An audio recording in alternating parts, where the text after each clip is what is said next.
you eventually bring these endophytes to market? It's a complicated thing to get stress-tolerant products into the hands of farmers. The path to market for Precision Laboratories is yet to be defined. We have two key questions we have to answer before we can think about actually marketing the material. One, we need to prove the efficacy and find where the endophytes, whether it's a salt-tolerant endophyte or a thermal and drought-tolerant endophyte, have their best fit. We want to find the cropping areas and the specific species of crops where we can get the largest return. The second thing is that's going on parallel to application of the technology is we have to learn better how to reproduce, culture, and apply the endophytic fungi. This is a live microorganism, and anytime you're working with a live microorganism, you have to take into account how, in what environment is it going to survive, and in what environment are we going to lose the benefit of that. So since it's a fungi and we are targeting seed application, there's already a lot of fungicides on the seed. So we naturally have a hurdle right there immediately to jump over. Fortunately, we're dealing with one unique species in the large family of fungi. So working around those fungicide applications seems to be possible. We've got a lot of work to do in that area.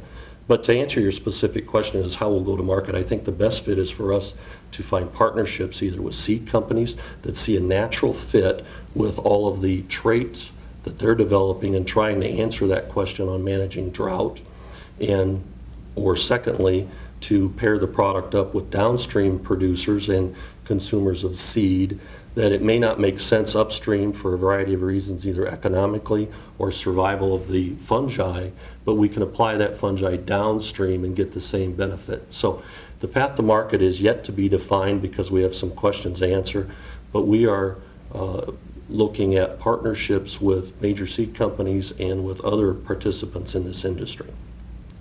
To answer your second question about what it can mean for producers and agriculture in general, when I start to think about the application of a natural biological material that can either help plants manage water better, producing the same amount of biomass or the same amount of grain from the same amount or less water, the potential is very expansive.